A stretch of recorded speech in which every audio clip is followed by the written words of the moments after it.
కొని nothing wrong in it. ఈ suffered is having that feeling. ఇప్పుడు నేను వాళ్ళు చేసినట్టు నేను చేశాను అనుకోండి, there is no difference between the two.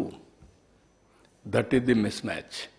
అందుకే నేను కూడా ప్రజల్ని అప్పుడప్పుడు అప్పీల్ చేయడం, మా క్యాడర్ని కూడా అప్పీల్ చేయడం, ఎడ్యుకేట్ చేయడం. ఇప్పుడు ఉదాహరణకు ఒక శాండ్ నేను ఫ్రీగా ఇస్తా అన్నాను, ఫ్రీగా ఇవ్వాలి. It has become a big challenge for me. ఫ్రీగా ఇవ్వాలంటే ఎక్స్కవేషన్, రెయినీ సీజన్ వచ్చింది, ఇప్పుడు నేను తవ్వలేను.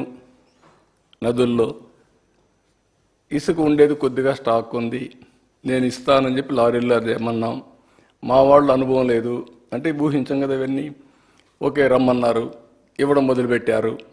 మొదలు పెడితే లారీలో నిలబెట్టేశారు. నిలబెడితే వీళ్ళు లోడ్ చేయడానికి కూడా వాళ్ళకి శక్తి లేదు. నేను మార్నింగ్ సెక్రటరీకి వస్తే ఒక 100 లారీలు రోడ్డు మీద ఉన్నాయి. ఇదేంటో ఇన్ని లారీలు ఉన్నాయంటే ఇస్తున్నాం సార్ అంటారు. What is this, what is happening అని అడిగితే దెన్ కూర్చొని ఆలోచించి ఇది కాదు, మీరు తప్పు చేస్తున్నారు.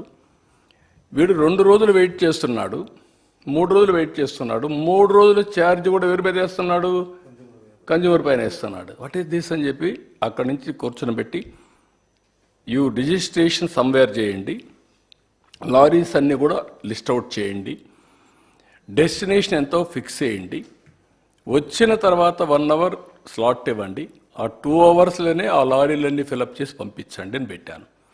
ఇప్పుడు స్ట్రీమ్ లైన్ అవుతోంది. ఐవీఆర్ఎస్ అడుగుతున్నాం, ఐవీఆర్ఎస్ చెప్తున్నారు.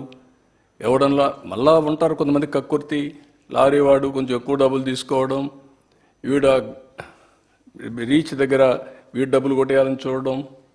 వీళ్ళందరినీ కంట్రోల్ చేయాలి, ఫ్రీ శాండ్ ఇవ్వాలి, మళ్ళా కన్విన్స్ చేయాలి, లాస్ట్ మైల్ డెలివరీ జరగాలి. ఇది నేను ఒక్కడే చేయలేను. ఈ ఎండ్ టు ఎండ్ ప్రాసెస్ చేసే వాళ్ళందరినీ తయారు చేసుకోవాలి. దీనికి ఇది సెట్ అయ్యే వరకు రాత్రి 8 గంటలకు నాకు టెలికాన్ఫరెన్స్. Is it necessary? తప్పదు. దిస్ వేర్ మీరు కూడా అర్థం చేసుకోలేరు. మీరేమంటున్నారు, ఎప్పుడేస్తారు సార్ నామినేషన్లు అంటారు. నాకు ఈ పనులే జరిగిపోతున్నాయి. ఒక్క రౌండ్ నేను అందరితో మాట్లాడకపోతే మొరేల్ is very low, direction is totally missed. Without direction everybody is thinking. ఎందుకంటే 5 ఏళ్ళు ఆలోచించడం మానేశారు.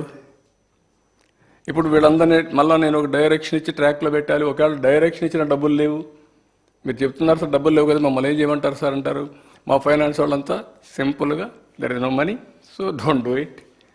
ఇప్పుడు ఉదాహరణకు 350 కోట్లు కావాలి ఇరిగేషన్.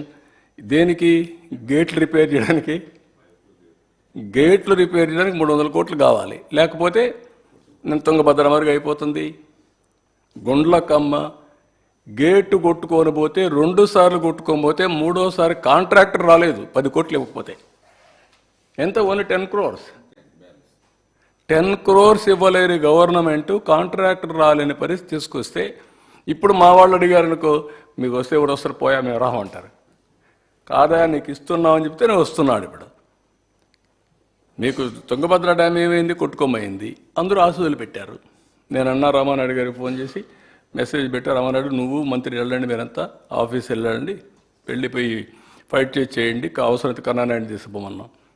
కన్నానాయుడు రమ్మంటే ఆయన కన్ను ఏదో ప్రాబ్లం ఉంది నేను రానంటే, కాదు నేను సర్జరీ చేయించుకుంటే నేను రాలేనంటే సార్ చెప్పాడంటే, సరే ఆ సార్ చెప్తే నేను వస్తానని చెప్పి ఆడ నుంచి బయలుదేరి వచ్చి కర్ణాటకలో ఉండే సీఎం డిప్యూటీ సీఎం ఆశలు పెడితే ఈయన పోయేసి ఆ నీళ్లు స్టాప్ చేసి గేట్లు పెట్టి వాటర్ పోయే సమయంలో